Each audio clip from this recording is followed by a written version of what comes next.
تو اس سے ہوگا یہ کہ غریب آدمی کی جو مشکلات ہیں ان میں مزید اضافہ ہوگا. تو موجودہ حکومت کو بڑا سوچ سمجھ, آپ تو پیٹرول کو سوچ رہے ہیں کہ صرف پیٹرول کی پرائز بڑھائیں گے. بھائی پیٹرول کی ایک طرف یعنی یہ مطلب دو دھاری تلوار, ایک طرف پیٹرول مہنگا ہوگا, سیلری کم ہوگی, پینشن کم ہوگی, تو آنے والا وقت جو ہے نا وہ اکنومیکلی میں کوئی بہت اچھا جو ہے نا وہ نہیں دیکھ رہا ہوں. اللہ تعالیٰ ہمارے حالات کو بہتر کرے. اس وقت پاکستان کو 8 سے 10 بلین ڈیسپریٹلی جو ہے نا وہ چاہیے اگر جو ہے وہ اپنی کرنسی کو مستحکم کرنا دوست ہے. ممالک کے ساتھ جو ابھی سعودی عرب بھی ہمارا وزٹ ہوا اور پھر چائنا ہمارا دوست ہے, یو اے ای ہے, کچھ امید ہے کہ یہ ہماری ہر مشکل وقت میں تو مدد کی ہے؟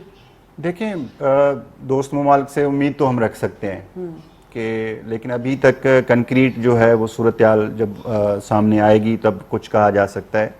لیکن یہ اگین میں اس پہ آؤں گا, کوئی حل نہیں ہے.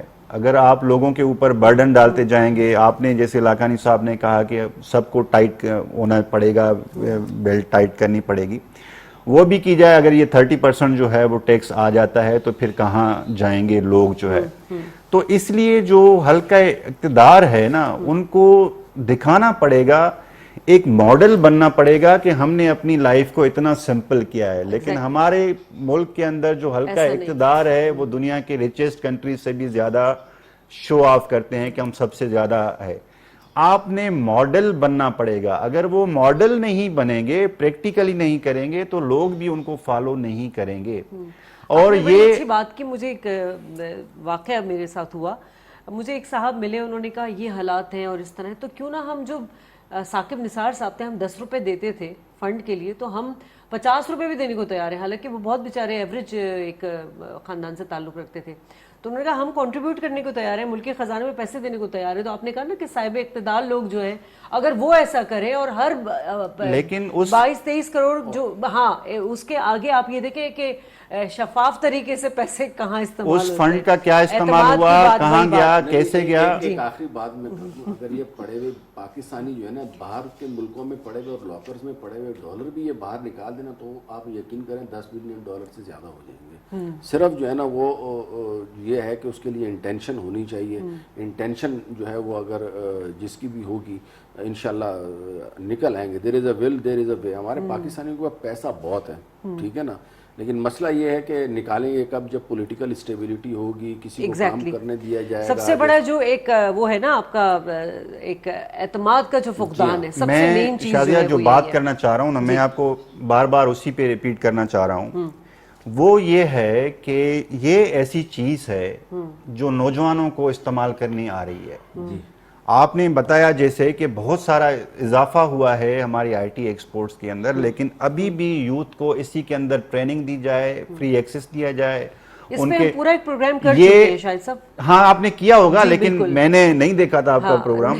یہ ایسی چیز ہے کہ آپ کو کسی بھی دوست ممالک یا دشمن ممالک کے آگے ہاتھ جوڑنے کی ضرورت نہیں پڑے گی. یہ جو ہم قرضہ بھی لے رہے ہیں ان کے ٹرمز اینڈ کنڈیشنز پہ لے رہے ہیں, جس سے ہمارے ملک کے اندر اور بھی صورتحال خراب ہوتی جا رہی ہے, انفلیشن اور بڑھتا جا رہا ہے.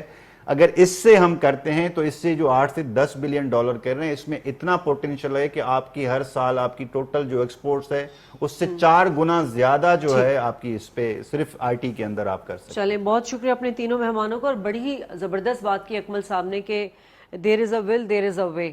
تو میں کہوں گی دیر از اے ول, دیر از اے 1000 ways, جو کہ ہمارے ڈسکشن میں ابھی آپ نے سنی بھی ہوگی. پروگرام سے اجازت, اللہ نگہبان.